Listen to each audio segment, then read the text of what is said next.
ole tung chu phone memory storage internal storage ti thol dan tam tak sang thang oma chung jing kan la fiat lar lo pakhat te hawang rang dok ani zirtir taila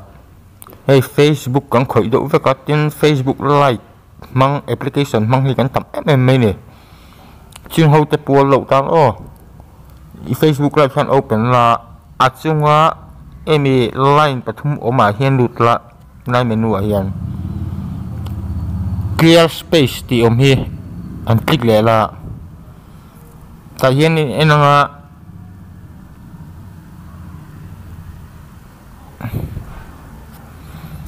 unnecessary kache file ani ta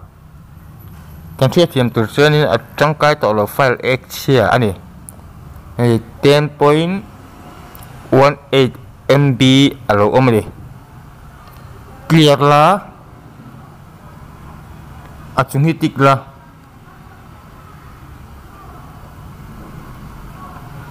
i clear all anga va hian i clear ang